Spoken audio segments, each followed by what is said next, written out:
Seigneur, on veut se tourner vers toi, puis te demander d'être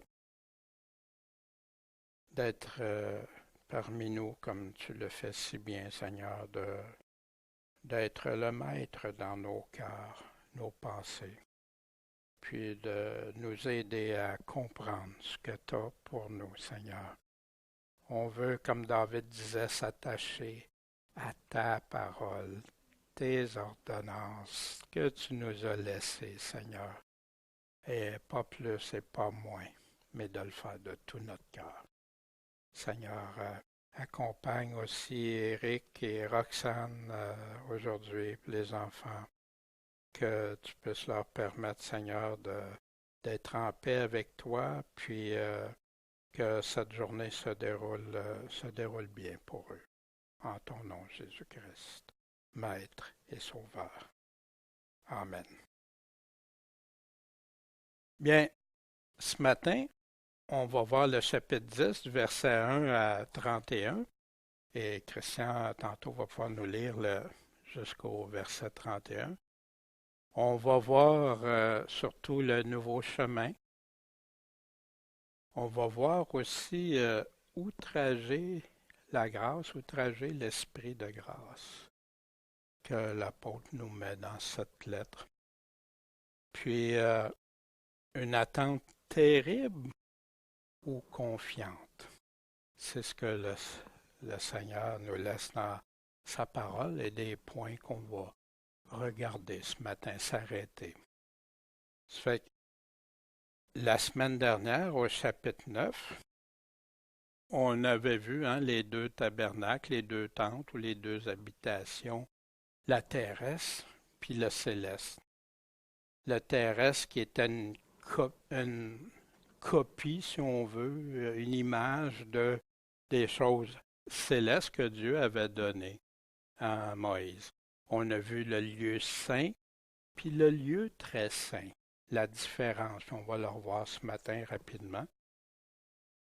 On a vu aussi la suprématie de la seconde alliance sur la première alliance, laquelle qui est la plus importante, laquelle qui est supérieure, laquelle qu'on doit s'attacher et dont l'apôtre, bien sûr, met une emphase de démontrer que tu n'es plus sous cette première alliance, puis que si tu y retournes, tu es à grand risque,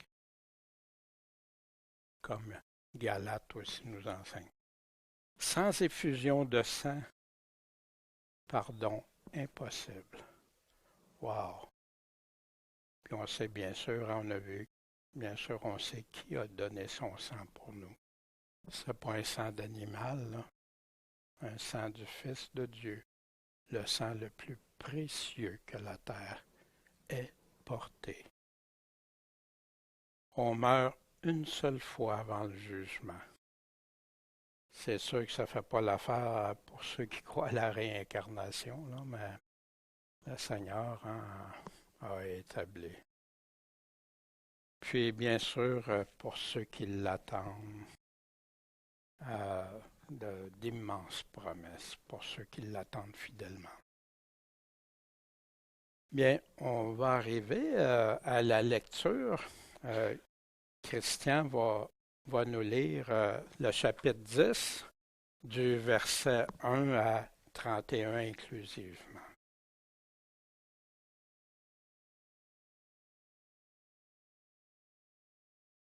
Or, la loi, ayant l'ombre des biens à venir, non l'image même des choses, ne peut jamais, par les mêmes sacrifices qu'on offre continuellement chaque année, rendre parfaits ceux qui s'approchent de ces sacrifices. Autrement, on aurait cessé de les offrir, puisque ceux qui faisaient ce service, une fois purifiés, n'auraient plus eu conscience de leurs péchés.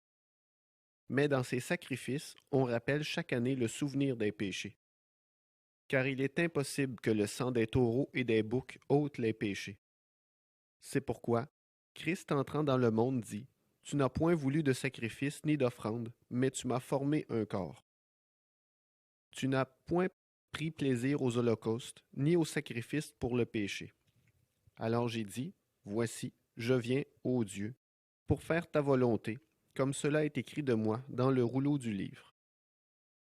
Ayant dit plus haut, tu n'as point voulu de victime, ni d'offrande, ni d'holocauste, ni de sacrifice pour le péché, choses qui sont offertes selon la loi, et tu n'y as point pris plaisir. Il ajoute ensuite, voici, je viens, ô Dieu, pour faire ta volonté. Il abolit le premier sacrifice afin d'établir le second. C'est en vertu de cette volonté que nous sommes sanctifiés, par l'oblation faite une seule fois du corps de Jésus-Christ. De plus, tout sacrificateur se présente chaque jour, faisant le service et offrant plusieurs fois les mêmes sacrifices qui ne peuvent jamais ôter les péchés. Mais lui, ayant offert un seul sacrifice pour les péchés, s'est assis pour toujours à la droite de Dieu, attendant désormais que ses ennemis deviennent le marchepied de ses pieds. Car par une seule oblation, il a rendu parfait pour toujours ceux qui sont sanctifiés. Et le Saint-Esprit nous le témoigne aussi, car après avoir dit d'abord, « Voici l'alliance que je traiterai avec eux après ces jours-là, dit le Seigneur. Je mettrai mes lois dans leur cœur, et je les écrirai dans leurs entendements. » Il ajoute, « Et je ne me souviendrai plus de leurs péchés, ni de leurs iniquités. » Or, où la rémission des péchés est faite, il n'y a plus d'oblation pour le péché. Ayant donc, frères, la liberté d'entrer dans le sanctuaire par le sang de Jésus, chemin nouveau et vivant qu'il nous a consacré à travers le voile, c'est-à-dire à travers sa chair, et ayant un grand sacrificateur établi sur la maison de Dieu, approchons-nous avec un cœur sincère, dans une pleine certitude de foi, ayant les cœurs purifiés des souillures d'une mauvaise conscience et le corps lavé d'une eau pure. Retenons sans fléchir la profession de notre espérance, car celui qui a fait la promesse est fidèle. Et prenons garde les uns aux autres, pour nous exciter à la charité et aux bonnes œuvres. N'abandonnons point notre assemblée, comme quelques-uns ont coutume de faire, mais exhortons-nous les uns les autres, et cela d'autant plus que vous voyez approcher le jour. Car si nous péchons volontairement, après avoir reçu la connaissance de la vérité, il ne reste plus de sacrifice pour les péchés, mais une terrible attente du jugement et un feu ardent qui doit dévorer les adversaires. Quelqu'un a-t-il violé la loi de Moïse? Il meurt sans miséricorde sur le témoignage de 2 ou 3 personnes. De quel plus grand supplice pensez-vous que sera jugé digne celui qui foulera aux pieds le Fils de Dieu et qui tiendra pour profane le sang de l'alliance par lequel il avait été sanctifié et qui outragera l'esprit de la grâce?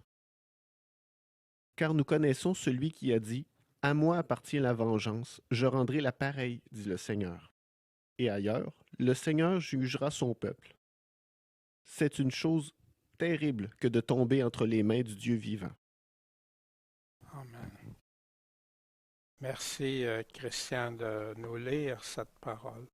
Puis, en le lisant, en le regardant aussi, que on regarde ce que le chapitre ou une bonne partie du chapitre nous dit, puis après, comme on fait habituellement, on va aller réfléchir, méditer la parole, c'est d'y réfléchir, analyser ce qui est dit, comprendre ce qui est dit. Or, la loi. La loi, en passant, hein, juste une petite précision, l'Ancien Testament, c'est pas toute la loi. Parfois, il y a une confusion. Jésus a dit, il parle de moi dans la loi, les prophètes et les psaumes. La loi, c'est ici, on réfère à quelle loi? À la loi qui a été donnée à Moïse. Tout ce qui encadre la loi que Dieu lui-même a donnée à Moïse. Fait que c'est ça parfois qui fait des fois de la confusion chez certains. Ah, non, parce que l'Ancien Testament, les psaumes, les prophéties, tout ça, c'est bien oui, Dieu nous les a laissés. Puis au travers de ça aussi, en plus, on trouve beaucoup d'exemples. Puis on a le bonheur, la bénédiction d'avoir Jésus qui nous les explique, puis ses apôtres qui nous les expliquent aussi, qui nous les interprètent. La loi ayant l'ombre des biens à venir. Qu'est-ce que c'est qu'une ombre? C'est pas la réalité de la chose, mais c'est une ombre. C'était là. Non, l'image même des choses ne peut jamais, par les mêmes sacrifices qu'on offre continuellement, vous vous souvenez, le sacrifice continuel, matin et soir, et dont on parle dans Daniel aussi, euh, on offre chaque année rendre parfait ceux qui s'approchent de ces sacrifices. Ça peut pas nous rendre complets. Ça peut pas rendre parfait. Autrement, on aurait cessé de les offrir. Mais oui, si ça aurait réglé, on n'a plus besoin de les offrir. Autrement, puisqu'on aurait cessé de les offrir, puisque ceux qui faisaient ce service, une fois purifiés, n'auraient plus eu conscience de leurs péchés. Ça aurait été réglé. Dans l'ombre des choses, on a, dans Colossiens, vous vous souvenez, Paul, quand on a fait l'épître, la lettre aux Colossiens, que personne donc ne vous condamne au sujet du manger ou du boire, au sujet d'une fête ou d'une fête annuelle, nouvelle lune, mois, sabbat hebdomadaire. Toutes des choses qu'on retrouve dans la loi de Moïse. C'était l'ombre des choses qui devait venir. La même ombre. Mais le corps est en Christ. Que personne ne vous ravisse. Vous enlevez le prix. De quel prix s'agit-il? Par une humilité affectée, ça semble humble, et par le culte des anges. Il y en a plein qui ont eu des révélations que les anges leur auraient montré des choses qu'on n'avait pas tout à fait dans l'Évangile. Il y en a qui ont leur ange accompagnateur, il y en a qui ont des anges. Plusieurs des religions des années 1800 ont parti à partir de révélations d'anges, s'ingérant dans des choses qu'il n'a pas vues, étant témérairement enflé de son sens charnel. C'est leur émotion, leur être qui pousse ça. Mais ce n'est pas inspiré de Dieu, loin de là. Ne s'attachant pas au chef, duquel tout le corps joint étroitement uni au moyen des jointures et des liens s'accroît d'un accroissement, mais selon Dieu, pas selon du sens charnel. Si donc vous êtes morts avec Christ quant aux rudiments du monde, pourquoi vous charge-t-on de ces préceptes, comme si vous viviez encore au monde, en vous disant mange pas, goûte pas, touche pas, préceptes qui sont tous pernicieux par leur abus, suivant les ordonnances et les doctrines, les enseignements des hommes.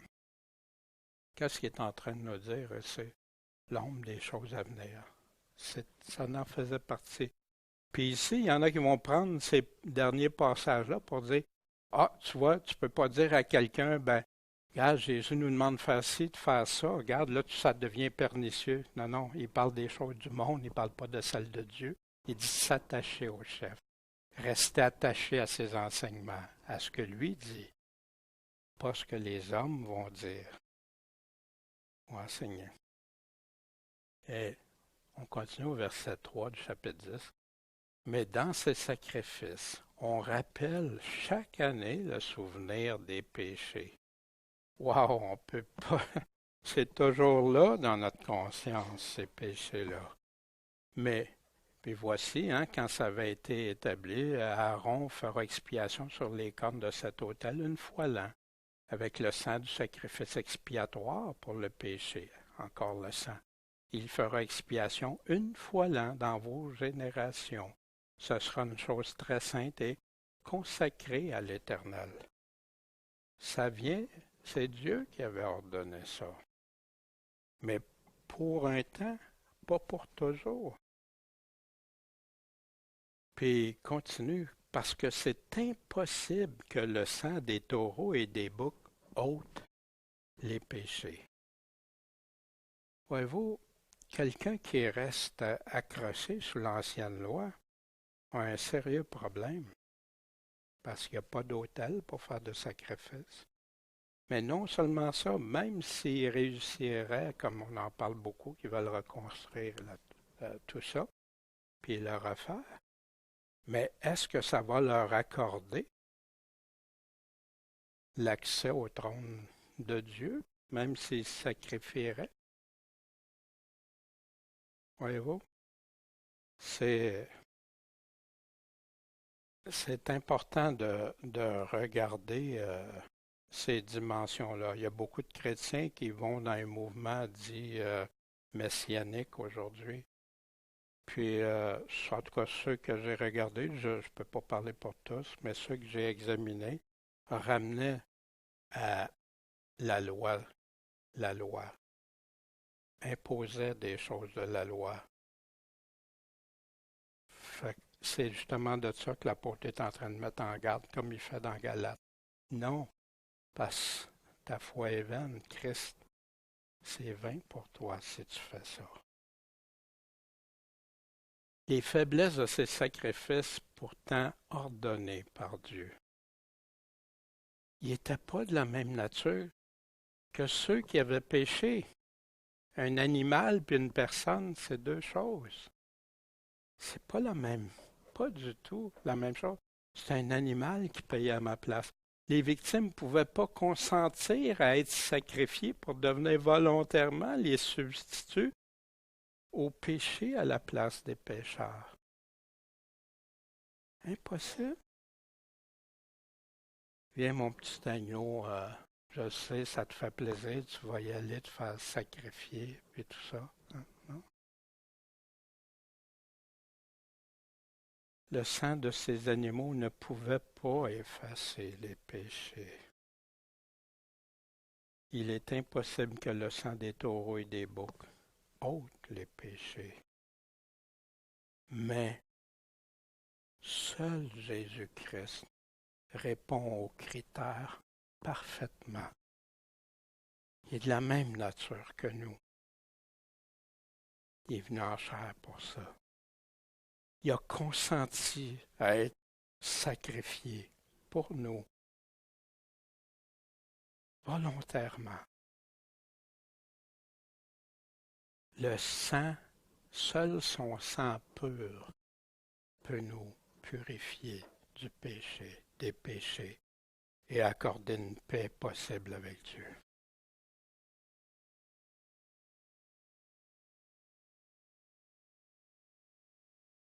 C'est pourquoi Christ, entrant dans le monde, dit, tu n'as pas voulu de sacrifice ni d'offrande, mais tu m'as formé un corps. Quand est-ce que son corps a été formé? On va regarder ça dans la prochaine diapositive. Et de l'aveu de tous, le mystère de piété est grand. Dieu a été manifesté en chair, justifié par l'Esprit, vu des anges, prêché parmi les gentils, cru dans le monde et élevé dans la gloire. Il y a eu un corps formé, manifesté en chair, Dieu. Malheureusement, vous vous souvenez, on avait déjà regardé ça ici, le mot Dieu, c'est vraiment le mot théos, qui est malheureusement depuis Louis II a été changé pour le mot celui, alors que c'est bien écrit théos. Quelle tristesse! Le monde évangélique d'autrefois avait ces informations-là. Aujourd'hui, malheureusement, de moins en moins. Un passage qui établit si clairement la divinité de Jésus-Christ. Tu m'as formé un corps, souvenons-nous dans Luc au chapitre 1. Alors l'ange lui dit, Marie, ne crains pas car tu as trouvé grâce devant Dieu. Ça fait différent avec Marie pleine de grâce qui peut accorder la grâce à tout le monde, hein, comme on a déjà entendu. Tu as trouvé grâce devant Dieu et tu concevras et tu enfanteras un fils.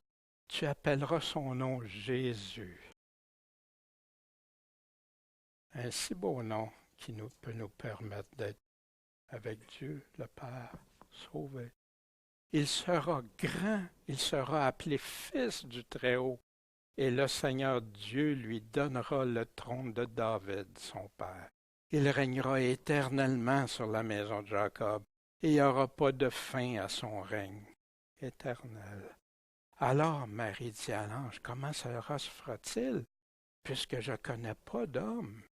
Et l'ange lui répondit, le Saint-Esprit, l'Esprit Saint de Dieu, viendra sur toi et la puissance du Très-Haut te couvrira de son ombre. Et c'est pourquoi aussi le Saint-Enfant qui naîtra de toi sera appelé le Fils de Dieu. Quand est-ce qu'il a été formé un corps? C'est à ce moment-là.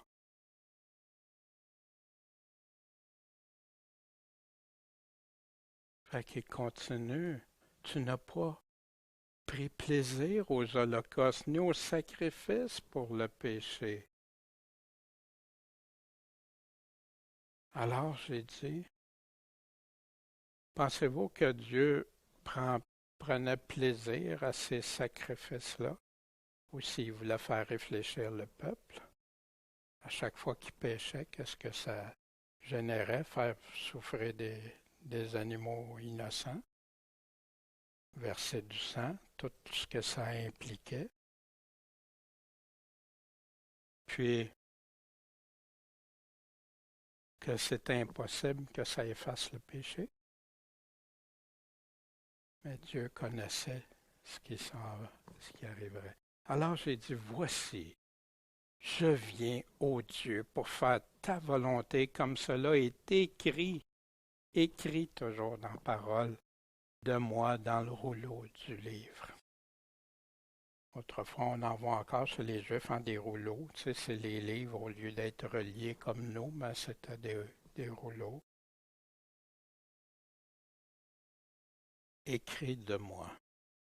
Voici, ça vient du psaume 40. Tu ne prends plaisir ni au sacrifice, ni à l'offrande. Tu m'as percé les oreilles. On va voir ça dans quelques instants. Tu ne demandes point d'holocauste, ni de sacrifice pour le péché.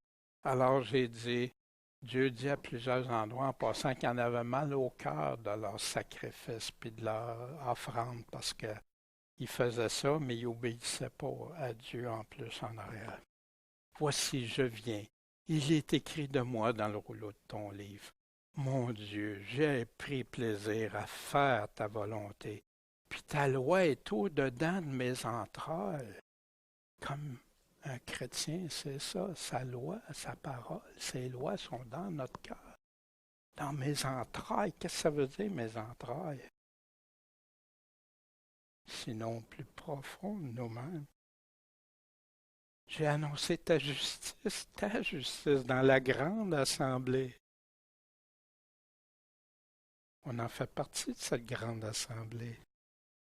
Voici, je ne tiens pas mes lèvres fermées. Tu le sais, ô Éternel, je n'ai pas renfermé ta justice au-dedans de mon cœur, je ne l'ai pas caché. J'ai dit ta fidélité, ta délivrance. Je n'ai pas caché ni ta bonté, ni ta vérité à la grande assemblée. Ça vient de là. Quand l'apôtre cite ce passage-là écrit de moi dans le rouleau, c'est ce passage du psaume qu'il cite. Mais maintenant, revenons avec « Tu m'as percé les oreilles ». Je ne sais pas si ça fait comme ça. Qu'est-ce que ça veut dire, ça « Tu m'as percé les oreilles ».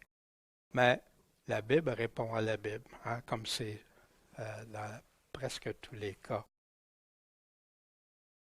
Mais s'il arrive qu'il te dise, ça c'est quand dans Deutéronome, il y avait ce principe-là pour ceux qui étaient esclaves ou serviteurs, si on préfère le mot, ou qui travaillaient pour quelqu'un qui avait dit, je vais être pendant tant d'années avec toi, puis tout ça, puis je vais travailler pour toi.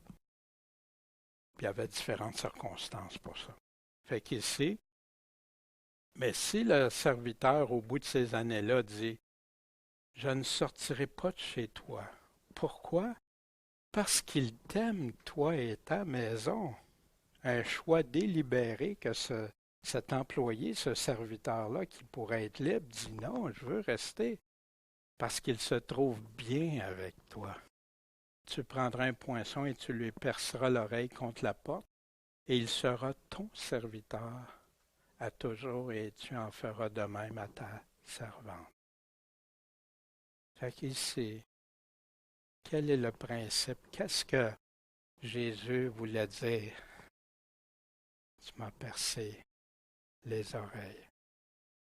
Je suis son serviteur à toujours. Je suis tellement bien, j'en veux pas, il veut Jésus. Voilà. Continuons au chapitre 10, verset 8. Ayant dit plus haut, il avait écrit plus haut, tu n'as pas voulu de victime, ni d'offrande, ni d'holocauste, ni de sacrifice pour le péché. Puis là, il spécifie entre parenthèses, l'auteur le fait bien, choses qui sont offertes selon la loi. C'est de ça qu'il est en train de parler. Et tu n'y as pas pris plaisir.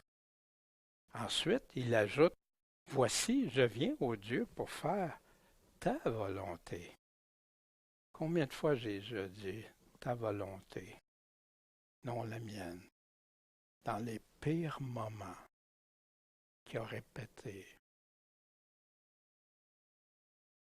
Il abolit le premier sacrifice afin d'établir le second. Le premier sacrifice qu'il y avait dans la loi, fini. Mot aboli, fini. Mais il établit le second sacrifice. C'est en vertu de cette volonté que nous sommes sanctifiés. Pas de l'autre, seulement celle-là. Par l'oblation faite une seule fois du corps de Jésus-Christ. Vous savez, nous, ici, on a été enseignés plus jeunes que le corps de Christ se retrouvait dans une petite galette. Puis que le prêtre ordonne à Jésus-Christ d'entrer dans cette galette. Moi, je n'avais pas réalisé ça jusqu'à temps que j'ai étudié, puis je regarde ça, je dis « Wow! Wow! » Puis c'est pour ça qu'il fallait jamais même toucher avec ses dents, puis tout ça. Mais ça, c'était pas là dans les premiers siècles, c'est apparu dans 1000 quelques. Jésus a fait combien de fois ce sacrifice? Une fois. Ils peuvent-tu faire le sacrifice de la messe continuellement? En tout cas, pas selon ce que celui qui est inspiré de l'Esprit Saint a dit ici. De plus, tout sacrificateur se présente chaque jour faisant le service. Vous vous souvenez, il y a le service annuel, une fois qu'il peut rentrer dans le lieu très saint, ou le Saint des Saints, mais à tous les jours, il pouvait entrer dans le lieu saint pour aller faire les sacrifices. Offrant plusieurs fois les mêmes sacrifices qui ne peuvent jamais ôter les péchés. Mais lui, Jésus-Christ, ayant offert un seul sacrifice pour les péchés, s'est assis pour toujours à la droite de Dieu. Wow! C'est pour ça qu'on peut avoir accès au trône de la grâce maintenant. Sans ça, imaginez sans résurrection que Dieu aurait dit, ok, la résurrection, mais ça va être pour plus tard, pour Jésus. Ça serait impensable, Ça serait, mais non. C'est ça qui est là pour intercéder pour nous, qui est là maintenant pour représenter ceux qui l'aiment, qui le suivent, qui l'écoutent. En attendant désormais que ses ennemis deviennent le marchepied de ses pieds. C'est pas encore fait. C'est à venir. Car par une seule oblation, il a rendu parfait pour toujours ceux qui sont sanctifiés, ceux qui sont mis à part, ceux qui marchent dans la sainteté, ceux qui marchent parce qu'ils ont été sanctifiés par son sang précieux, et qui veulent tenir ça en haute estime, ce sang précieux, puis le suivre, l'aimer de tout leur cœur. En attendant que ses ennemis deviennent le marchepied de ses pieds, dans 1 Corinthiens 15, qui est un chapitre merveilleux pour la résurrection. Voici à partir du verset 22. Car comme tous meurent en Adam, De même, tous revivront en Christ, mais chacun en son propre rang. Tout le monde meurt, tout le monde va mourir. Christ est les prémices, le premier. Ensuite, ceux qui sont à Christ, quand? À son avènement. Il dit, la résurrection, c'est là, à son avènement. Un avènement, celui qu'on attend. Après cela viendra la fin. Quand? Quand il va remettre le royaume à Dieu le Père, après avoir détruit tout empire. N'est-ce pas ce qu'il fait à son avènement? Toute domination et toute puissance. Puis là, il doit régner, continuer à régner jusqu'à ce qu'il ait mis tous ses ennemis sous ses pieds. Puis le dernier ennemi qui va être détruit, c'est quoi? C'est la mort. Impossible de mourir après. Autant d'un côté que de l'autre. Plus de mort. Détruit la mort. Même ceux qui désiraient mourir, impossible. Pas avec Dieu. Car Dieu a mis toutes choses sous ses pieds. Et le Saint-Esprit nous le témoigne aussi, parce qu'après avoir dit d'abord, voici l'alliance. Vous vous souvenez, il a parlé dans un chapitre précédent, puis il répète, puis il revient. Vous vous souvenez, l'apôtre répète, va développer, va aller plus loin, se sert d'un élément, puis le développe. Voici l'alliance que je traiterai avec eux après ces jours-là, dit le Seigneur. Je mettrai mes lois dans leur cœur. Mais quand tu te convertis, puis que l'Esprit Saint vient te convaincre, tu veux juste l'écouter, écouter sa voix, le suivre, c'est-à-dire lui obéir. Tu veux faire comme il t'a dit, parce que lui a tout payé pour toi. Puis notre amour ne peut que nous pousser à ça. Ceux qui se rebellent, c'est pour ça qu'il dit les rebelles ne croient pas. Parce que ceux qui croient, l'obéissance vient automatiquement avec. Puis on va le voir dans quelques instants. Et je les écrirai dans leur entendement. Mais c'est ses lois, lui, pas les pensées humaines, pas comme on a vu tantôt des enseignements d'hommes ou des ordonnances d'hommes, ceux de Dieu, ceux que Jésus-Christ nous met.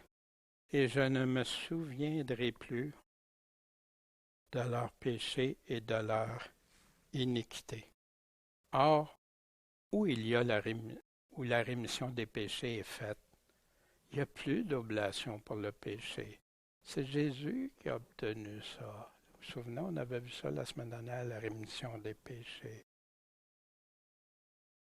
Le seul qui peut accorder la rémission des péchés, c'est ça qu'il dit, il y en a qui l'appellent Seigneur, Seigneur, mais ils ne font pas ce qu'il demande, ce qu'il dit.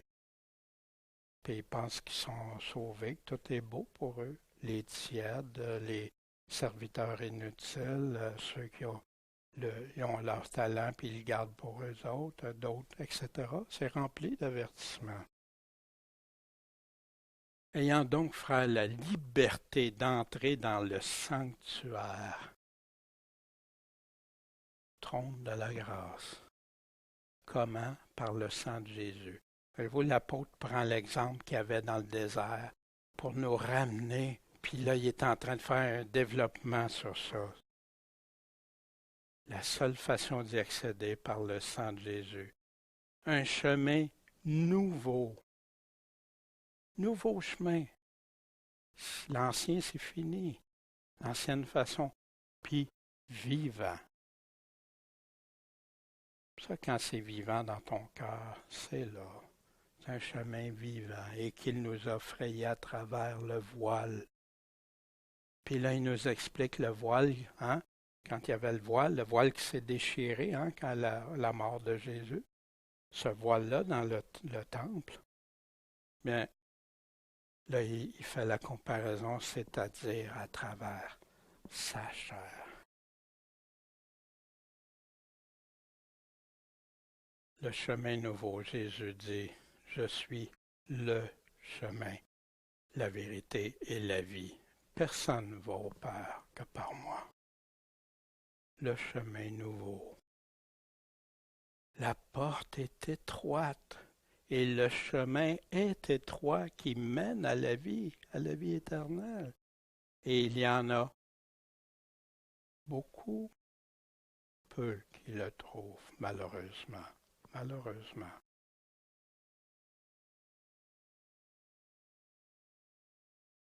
Le voile, ben on l'a dans Exode, on l'a d'autres passages aussi. Fait que quand Dieu donnait ses règles, ses directives, et tu feras un voile de pourpre, d'écarlate, de cramoisi, de fin lin retors, et on le fera en ouvrage d'or avec des chérubins. Et tu le mettras sur les 4 colonnes de bois de sittim recouvertes d'or. Des clous seront même les clous qui tiennent en or. Elles reposeront sur 4 soubassements d'argent. Tu mettras le voile sous les crochets des tentures. Et là, en dedans du voile, c'est là que tu pourras faire entrer l'arche du témoignage. Le voile, à quoi ça sert? C'est ça qui sépare pour vous le lieu saint avec le lieu très saint. Vous vous souvenez, le lieu très saint, il y avait accès juste une fois, puis il fallait qu'il fasse attention. Puis même, il y avait une petite corde que s'il mourait, qu'il fallait sortir parce que personne d'autre pouvait entrer là. Dieu dit où je manifeste ma présence. Nous, aujourd'hui, on la présence de Dieu. C'est par Jésus-Christ, qui lui est dans le Saint des Saints. Vous vous souvenez, c'était le lieu saint, le lieu très saint. Ici, le voile est découpé, là, mais le voile, qui était très épais, très solide, fermait complètement pour séparer des deux. Et Jésus-Christ, lui, est dans l'image que l'apôtre nous donne, il est dans le Saint des Saints. On peut y avoir accès.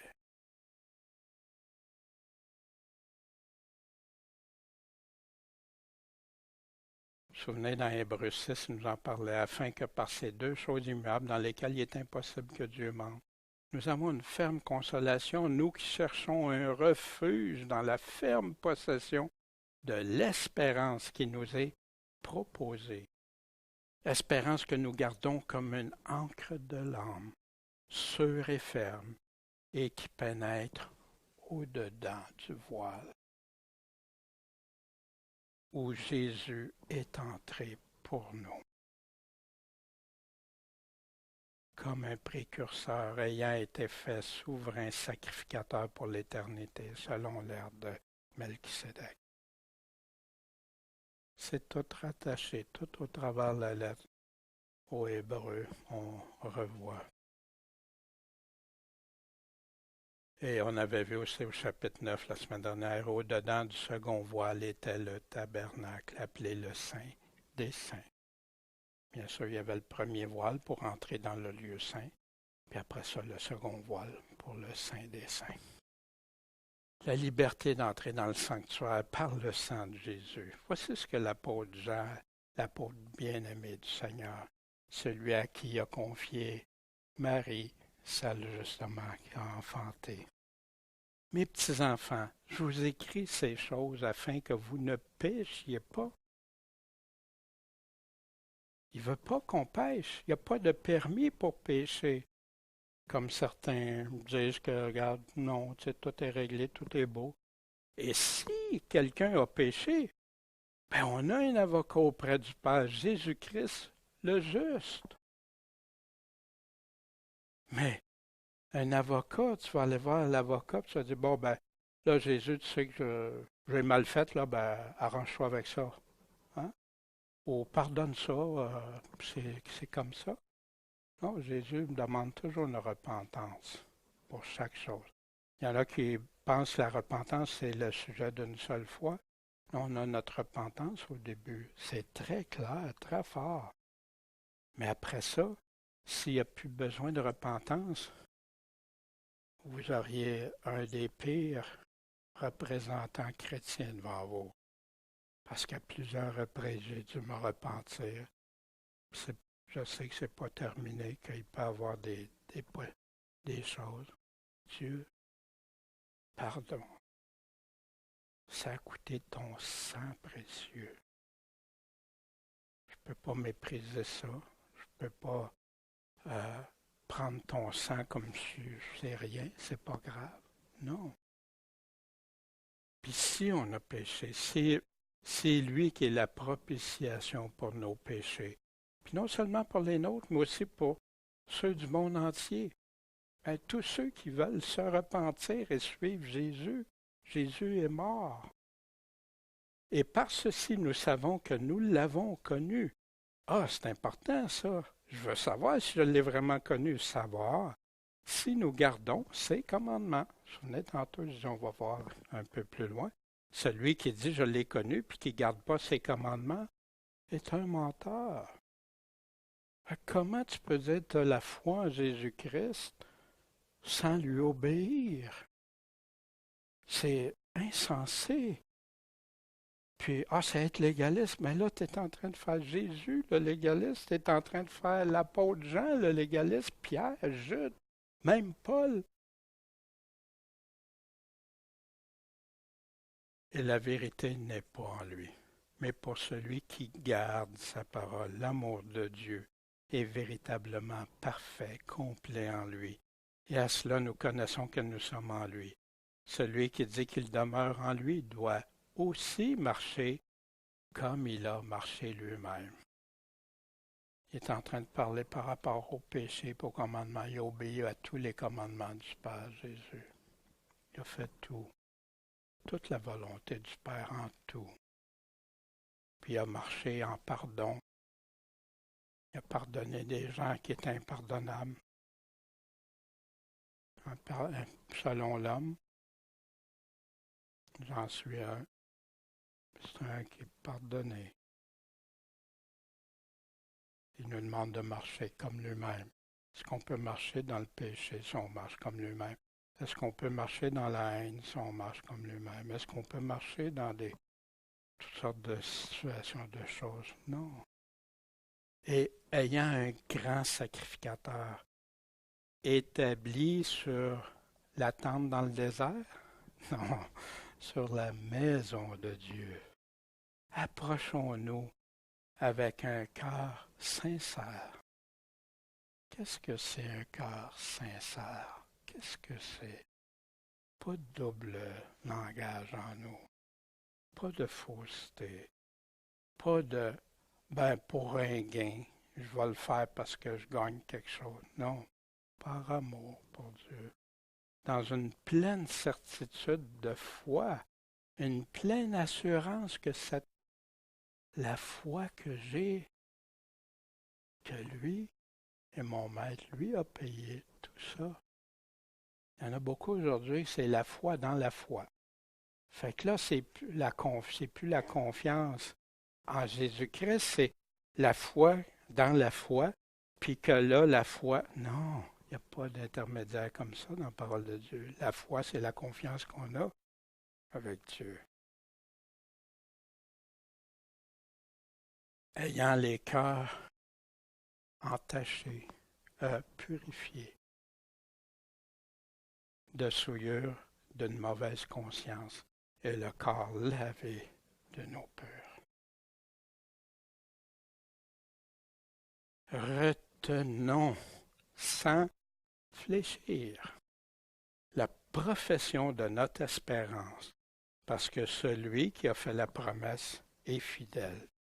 Puis il va nous donner et développer dans la profession de notre espérance aussi. Et prenons garde les uns les autres pour nous exciter. Qu'est-ce que ça veut dire?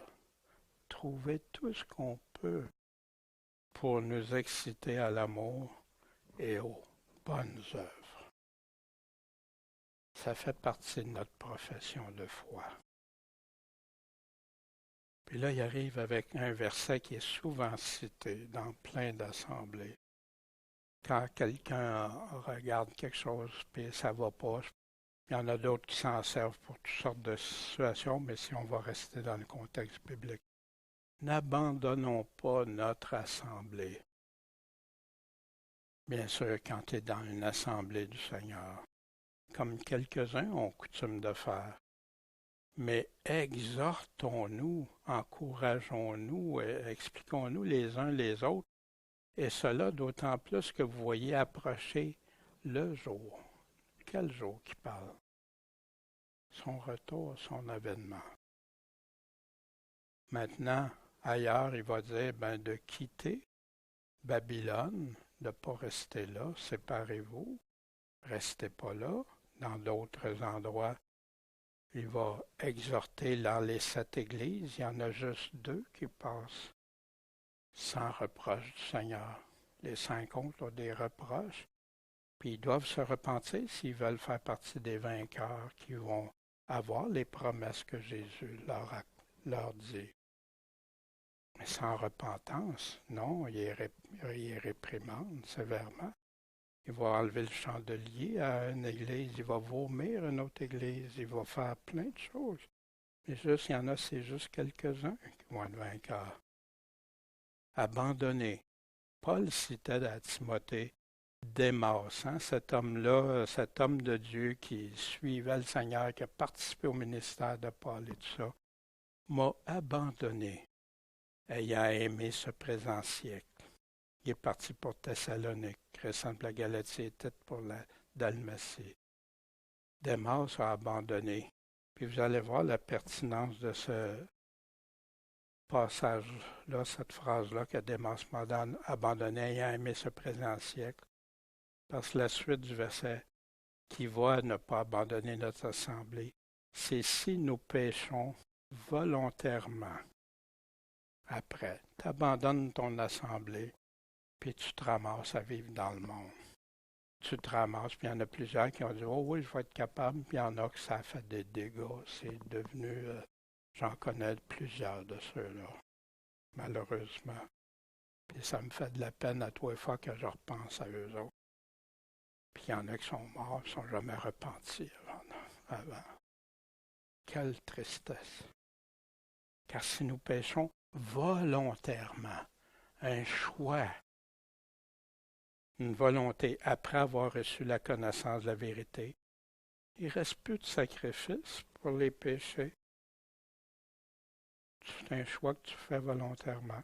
Souvenez, on avait regardé dans 2 Thessaloniciens, quand on avait vu ça, mes frères, on doit toujours rendre grâce à Dieu à cause de vous, comme il est bien raisonnable, parce que votre foi s'augmente beaucoup, que votre amour mutuel, votre charité fait des progrès. Ça progresse de sorte que nous-mêmes, nous glorifions de vous dans les églises de Dieu à cause de votre patience, votre persévérance et votre foi dans toutes vos persécutions et dans les afflictions que vous soutenez, que vous endurez, qui sont une manifeste démonstration du juste jugement de Dieu. Hein? C'est un juste jugement de Dieu qu'on vive ça. Dans quel but? Afin que vous soyez estimés dignes du royaume de Dieu. Parce que ce n'est pas parce qu'on accepte Jésus que tout est réglé. Il y a un combat, un cheminement, marché de progrès en progrès. Il y a des gens qu'on lui met des œillères puis les bouchons dans les oreilles parce qu'il lui dit tout est fait. C'est pas ça. Non. Garde le bon combat de la foi. Persévère, puis tu vas avoir des luttes, tu vas avoir des combats, tu vas avoir des circonstances, tu vas avoir plein de choses. Puis, vous savez, on a un expert contre nous, hein? Le malin qui sait où aller nous toucher, nous picosser, puis faire des choses. Mais Dieu est en train de nous préparer. Je le vois comme ça. Enlever ce qui lui déplaît. Enlever les choses. Me faire grandir. Me faire devenir à l'image de Jésus-Christ. Ta volonté, Père, non la mienne. Toi. Pas moi. Toi.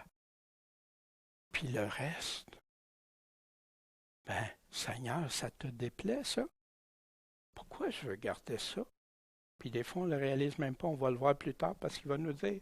On va aborder ça quand il va dire, il nous corrige. On va le revoir, tout ça. Pour lequel aussi vous souffrez. Puisque c'est une chose juste devant Dieu, qu'il rende l'affliction à ceux qui vous affligent. Ah, mais Dieu aussi voit ça, puis intervient. Les psaumes sont remplis d'exemples comme ça. Mais qu'est-ce qui va arriver à ceux qui persécutent actuellement nos frères, nos sœurs, qui sont dans des pays, puis qui se font enlever tout, frapper, violenter, torturer, emprisonner, qui meurent pour Christ, pour l'amour de l'Évangile, puis qui ne se repentent pas. Mais une terrible attente du jugement, puis un feu ardent qui doit dévorer les adversaires. Maintenant, parfois les adversaires, il y en a qui pensent que c'est juste ceux qui n'ont pas dit Seigneur, Seigneur, mais non. Une terrible attente du jugement d'un feu ardent. Voici, on continue ce qu'on a commencé dans 2 Thessaloniciens, le juste jugement de Dieu pour nous puis pour d'autres. Et qu'il vous donne du relâche à vous qui êtes affligés. Enfin, Seigneur, de même qu'à nous. Quand? Quand le Seigneur Jésus sera révélé du ciel avec les anges de sa puissance. Est-ce que c'est arrivé ça? Pas encore, ça s'en vient, l'espérance de le voir. Avec des flammes de feu, avec le feu ardent, exerçant la vengeance contre ceux qui ne connaissent pas Dieu et contre ceux qui n'obéissent pas à l'évangile de notre Seigneur Jésus-Christ. Malheureusement, il y a certaines Bibles qui ne rajoutent pas les deux ceux. Pourtant, les mots sont là, tu vas voir dans le texte, ils sont là. Ceux, fait que ça fait comme, ah ben, ils ne connaissent pas l'Évangile, fait qu'ils n'obéissent pas à l'Évangile. Non, c'est deux catégories, lesquelles seront punies d'une perdition éternelle. Comment? Par la présence du Seigneur. Quand il va venir et il va juger, toi oui, toi non, toi t'es bouc, toi t'es brebis, toi t'es serviteur fidèle, toi t'es infidèle, toi t'es vierge folle, toi t'es vierge sage. Quand il viendra pour être glorifié en ce jour-là dans ses saints et pour être rendu admirable en tous ceux qui croient.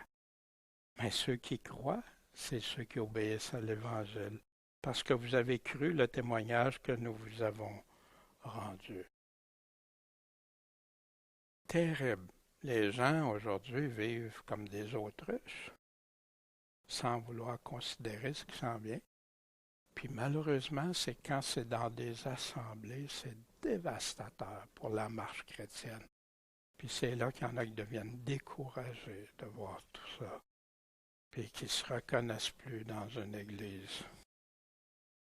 Quelqu'un a-t-il violé la loi de Moïse? Fait que là, il revient à l'Ancien Testament et il meurt sans miséricorde sur le témoignage de 2 ou 3 personnes, sans miséricorde. Fait que là, de quel plus grand supplice pensez-vous que sera jugé digne celui qui va fouler aux pieds le Fils de Dieu,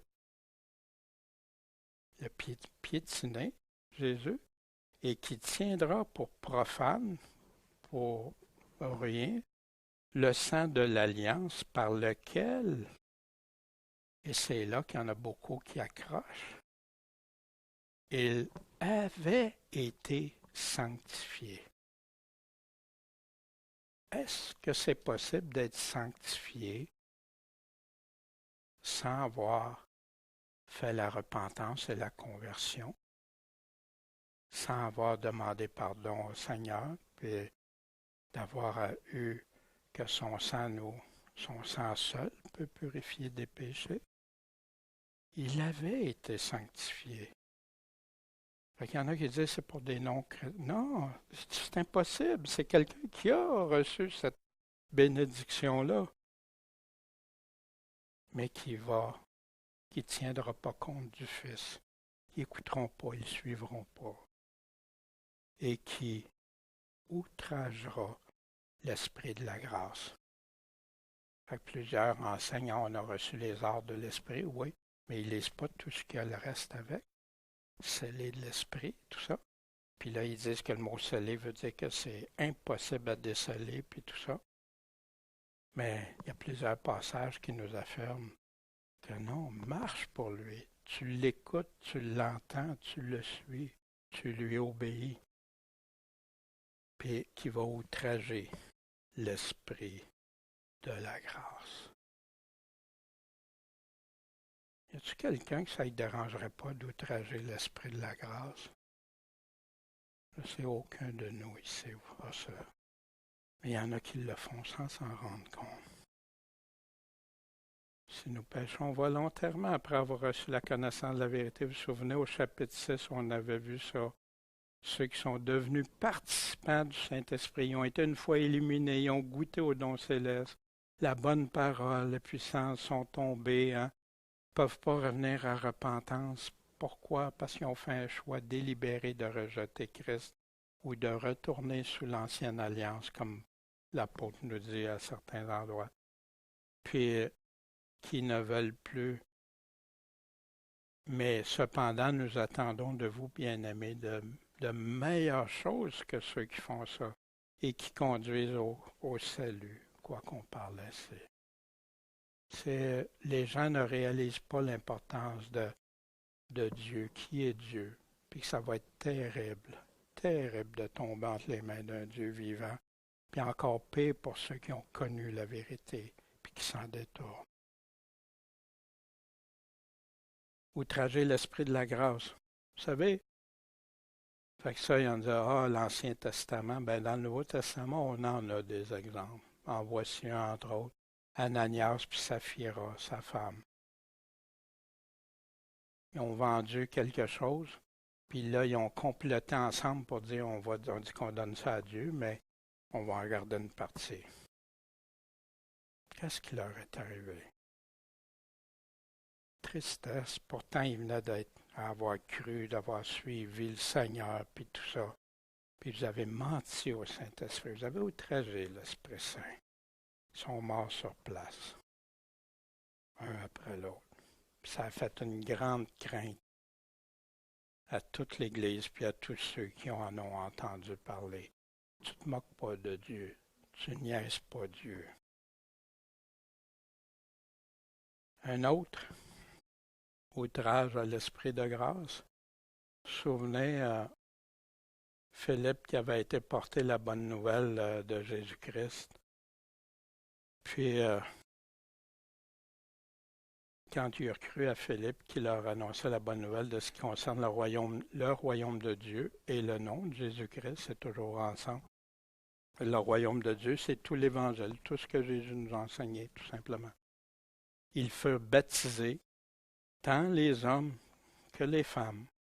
Et Simon lui-même a cru aussi, puis a été baptisé. Puis là, il a vu qu'il se faisait toutes sortes de choses. Puis là, Simon a vu que dans cette période-là, Dieu avait dit, c'est les apôtres. Il a donné ça aux apôtres. C'est eux qui avaient l'autorité. Ils ont imposé les mains. Philippe ne pouvait pas, les autres ne pouvaient pas. Ça prenait, c'est Pierre et Jean qui y ont été. Après, il a voulu acquérir ça. Fait qu'est-ce que Pierre a répondu? Que ton argent périsse avec toi. Comme Judas, hein? C'est ça qui est arrivé à Judas. Puisque tu as cru que le don de Dieu s'acquérait avec l'argent. Il n'y a pas pour toi ni part ni lot dans cette affaire. Ben, il a cru puis il a été baptisé.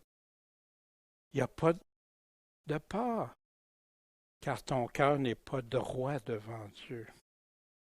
Donc, repens-toi de ta méchanceté et prie Dieu que Puis là, des paroles qui me feraient trembler de peur.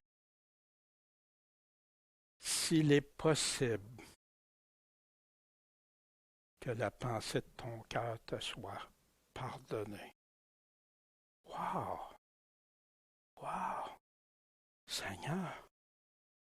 Puis, voyez-vous, ça aurait pu être n'importe qui aurait dit ça. Ça aurait pu être examiné, puis tout ça. Mais là, c'est un apôtre, celui auquel Jésus a envoyé. C'est le premier après la fête de la Pentecôte qui a été prêché, que Dieu s'est servi de lui pour annoncer le royaume des cieux. Puis que là, ils disent à quelqu'un, si c'est possible. Wow!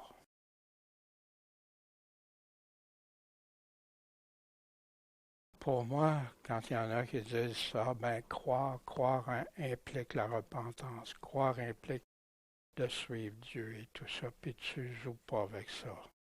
Fait que pour moi, outrager l'esprit de grâce, là, il venait de recevoir la grâce de Dieu, cet homme-là. On revient au verset 30 du chapitre 10. Car nous connaissons celui qui a dit, à moi appartient la vengeance. Vengeance, c'est la justice, la justice de Dieu, la rétribution de Dieu. Fait qu'il y en a qui voient vengeance comme non. Dieu dit, tu fais ça, tu vas récolter les fruits. Jésus dit, il va nous juger selon nos fruits. C'est rempli tout le temps. À moi appartient la justice, la vengeance. Je rendrai l'appareil, dit le Seigneur. Et ailleurs, le Seigneur jugera son peuple.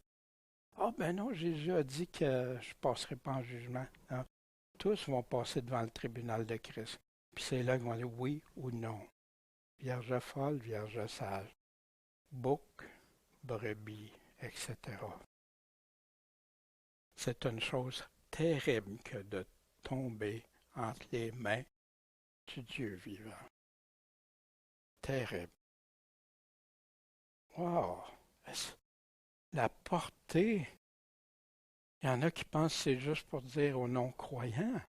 Oui, aux non-croyants, on peut leur dire ça, mais ici, il parle, jugera son peuple.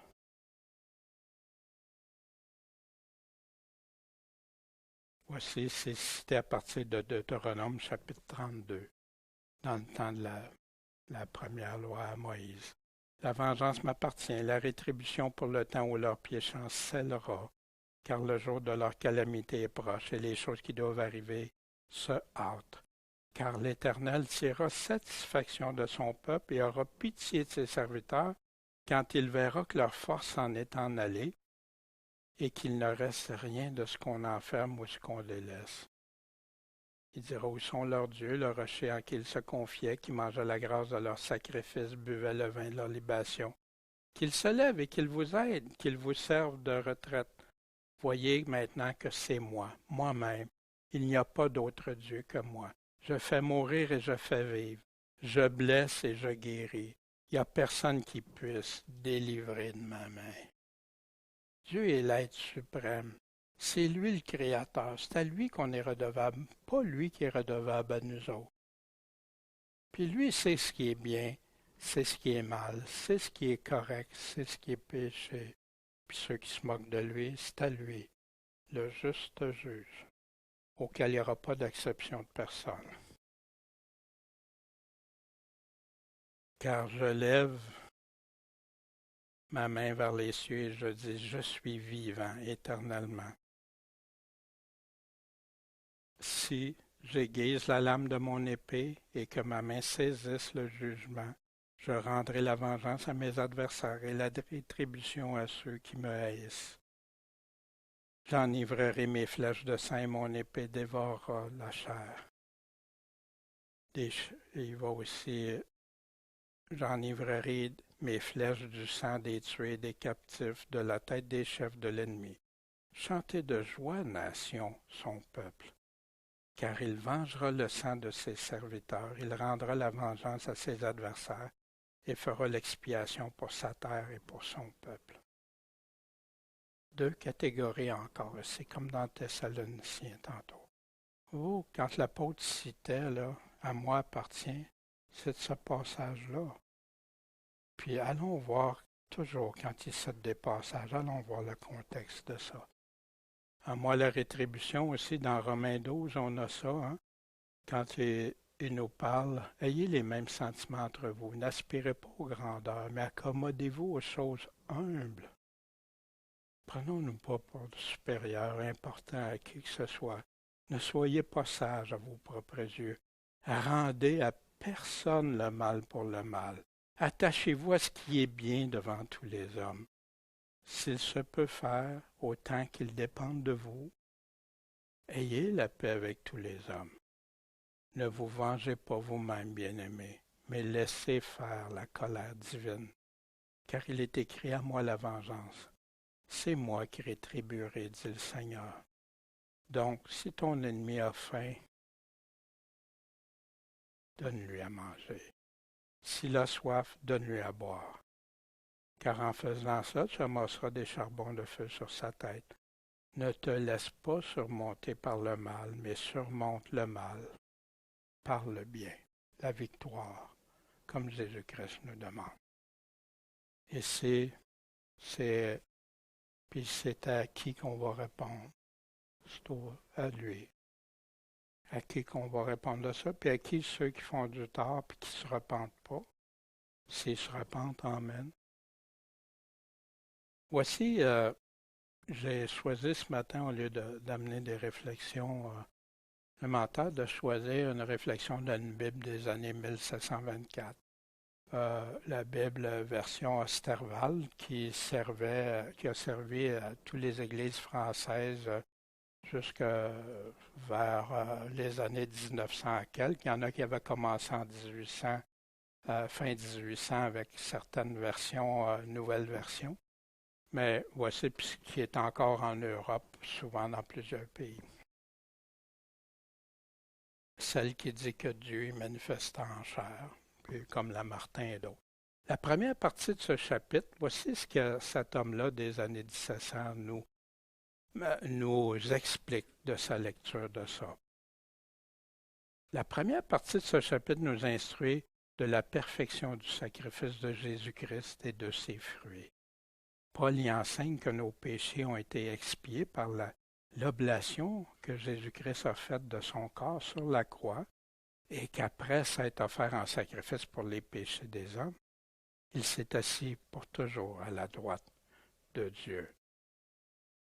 Outre cela, il nous fait considérer ce sacrifice de notre Seigneur comme un effet de la soumission, de sa soumission à la volonté de son Père et de son amour envers nous. Ce sont là des considérations qui doivent nous persuader que l'ouvrage de notre rédemption est pleinement accompli, nous inspirer un ardent amour pour ce Sauveur charitable et nous engager à nous soumettre aussi en toutes choses à la volonté de Dieu. La seconde partie de ce chapitre nous donne ces 4 instructions. La première, que puisque Jésus-Christ nous a acquis par sa mort et par son ascension la liberté d'entrer dans le ciel, nous pouvons nous approcher de Dieu avec une pleine confiance, pourvu que nous le fassions avec un cœur pur et nettoyé des souillures du péché. La seconde, que nous devons persévérer dans la profession publique de notre foi et nous exciter continuellement les uns les autres à la piété, à la charité et à toutes sortes de bonnes œuvres. La troisième, que quoique l'Évangile soit une alliance de grâce, il menace des peines les plus effroyables ceux qui l'auront violé. Paul dit sur ce sujet que les supplices que l'Évangile dénonce à ceux qui auront méprisé le sang du Fils de Dieu et outragé son esprit seront infiniment plus rigoureux que ceux qu'on faisait souffrir aux Juifs qui avaient violé la loi de Moïse, et qu'il ne reste plus de sacrifice pour les chrétiens rebelles et apostats, mais qu'il n'y a pour eux que pour l'attente formidable du jugement, et que c'est une chose terrible que de tomber entre les mains du Dieu vivant. Paul nous enseigne ici, quatrièmement, qu'il ne faut pas que les chrétiens perdent jamais courage dans les persécutions. Ils doivent même souffrir avec joie la perte de leurs biens, les afflictions les plus fâcheuses pour Jésus-Christ, lorsqu'ils y ont été appelés, puisqu'ils trouveront infailliblement auprès de Dieu une grande récompense, et qu'après avoir fait sa volonté, ils recevront l'effet de ses promesses. Ça, c'est l'introduction pour dimanche prochain, Dieu voulant. Les prochains versets quand Christian va pouvoir nous lire, on va continuer avec ça, puis après débuter le chapitre de la foi, le chapitre 11. Si on regarde cet homme-là, si vous regardez sa lecture, il répète ce qu'il a vu dans les Écritures, sans modifier, sans ôter. C'est pour ça que ça ne me dérange pas de le présenter, en tout cas dans ces formes-là. Mon Père céleste, merci, merci de ta grâce, merci du grand sacrifice que le seul qui pouvait nous racheter a fait pour nous. Seigneur, permets qu'on te soit des enfants fidèles, purifiés, qui marchent de progrès en progrès, qui marchent dans l'amour, la sanctification, qui cherchent à te plaire en toutes choses. Puis, Seigneur, nous, on n'a jamais été sur cette loi. Et tu as attiré ceux qui étaient non-juifs, qui n'avaient pas été pour nous ouvrir le chemin, pour être avec toi pour l'éternité. Merci, Seigneur. Puis on te prie pour tous ceux qui peut-être vont entendre ce message-là, puis que ça va détonner avec des choses qu'ils ont entendues. Seigneur, qu'ils soient d'accord, mais pas avec moi comme tel, mais qu'ils soient d'accord avec toi, avec les paroles que l'Esprit Saint, ton Esprit, a données à l'apôtre pour nous écrire. Ces paroles, parce que tu nous aimes et tu ne veux pas qu'on s'en aille ailleurs qu'à toi, et surtout pas à la perdition. Merci Seigneur, merci de nous fortifier, nous accompagner. Bénis-nous Seigneur, accompagne-nous en toutes choses. En ton Saint nom Jésus-Christ. Amen.